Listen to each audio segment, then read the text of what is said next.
Bueno, la literatura española es, en realidad, un viaje de más de 1000 años.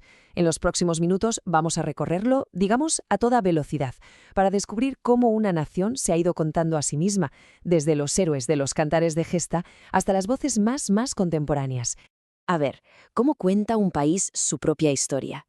Si de verdad queremos entender el alma de un lugar, sus crisis, sus sueños, la literatura nos da las claves más íntimas.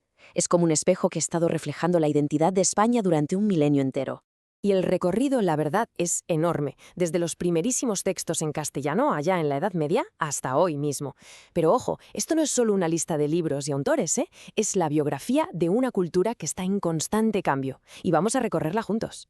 Nuestro viaje arranca en la Edad Media y el Renacimiento, y no son solo los inicios, son los cimientos. Es el momento en que la literatura española forjó su carácter y, definió sus primeras grandes historias.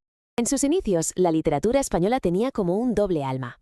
Por un lado estaban los cantares de gesta, como el épico Cantar del Mío Cid, que se recitaban para entretener a la nobleza con hazañas heroicas. Y por otro lado teníamos los textos religiosos, como los de Gonzalo de Berceo, que se escribían para enseñar y guiar al pueblo. O sea, dos mundos, dos literaturas, naciendo prácticamente al mismo tiempo. Y entonces, de repente, todo cambia. Con el Renacimiento, el ser humano pasa a ser el centro del universo. Esto da lugar, por ejemplo, a la poesía mística, que explora esa relación directa, personal, del alma con Dios, pero también a algo radicalmente nuevo, la novela picaresca. Y por El Lazarillo de Tormes, una obra anónima, es el ejemplo perfecto, una crítica social afiladísima contada por un antihéroe desde los márgenes de la sociedad. Una pasada. Y llegamos a la época más brillante, la más universal de las letras españolas, el Barroco, el famoso Siglo de Oro. Fue un momento de una confianza creativa increíble, sin precedentes, con un genio literario que iba a definir el idioma para siempre.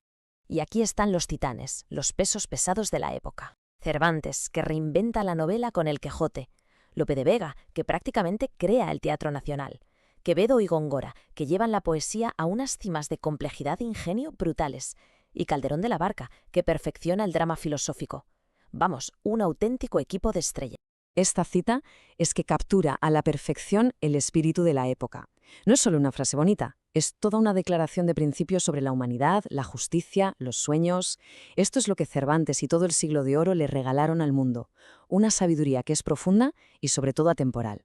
Vale, después de la explosión del Barroco llega un tiempo de transformación. Las grandes ideas empiezan a luchar por definir el futuro. La razón se enfrenta a la pasión y las dos a la cruda realidad. Es una batalla de verdad por el alma de la nueva narrativa. Se puede ver casi como una carrera de relevos filosófica, ¿no? Primero, la Ilustración, que lo apuesta todo a la mente, a la razón, a la educación para mejorar el mundo.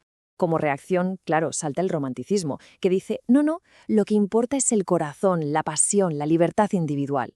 Y finalmente, después de todo ese torbellino, llega el realismo para bajar a tierra y centrarse en los ojos, en observar y contar la vida pues tal y como es. Mente, corazón y ojos, una progresión que, de verdad, lo cambió todo. Entramos ya en la última etapa, una literatura forjada en el conflicto. Los escritores de finales del siglo XIX y del XX tuvieron que enfrentarse a crisis nacionales, a una guerra civil devastadora y a la búsqueda de una nueva identidad para España. Aquí, la literatura y la historia se entrelazan por completo. La pérdida de las últimas colonias en 1898 provoca una crisis de identidad tremenda, que da lugar a la generación del 98. Luego, las vanguardias, esos movimientos artísticos que querían romper con todo, inspiran la explosión poética de la generación del 27. Y, por supuesto, el trauma de la guerra civil lo marca absolutamente todo lo que se escribirá después. Y cada generación, claro, respondió a su manera. La del 98 se hizo la gran pregunta, ¿qué es España? La del 27, con figuras como Lorca a la cabeza, mezcló lo popular con lo más nuevo que venía de Europa. Y la literatura de posguerra tuvo que aprender a hablar del dolor y de la injusticia en un ambiente de censura, a menudo usando un realismo crudo, muy directo. Y así, de alguna forma, cerramos el círculo. Hemos viajado desde los héroes medievales hasta los poetas de vanguardia, desde la fe que movía el mundo hasta la duda existencial de la posguerra. Lo que queda claro es que la literatura española no es algo estático, para nada. Es el reflejo vivo de una nación que nunca ha dejado de preguntarse quién es. Lo que los lleva a una última pregunta. De todos estos ecos del pasado, desde la sabiduría del Quijote al lamento de Lorca o la crítica social de la posguerra, ¿cuáles de todas esas voces resuenan con más fuerza hoy en día? porque la gran literatura al final es la que nunca deja de hablarnos.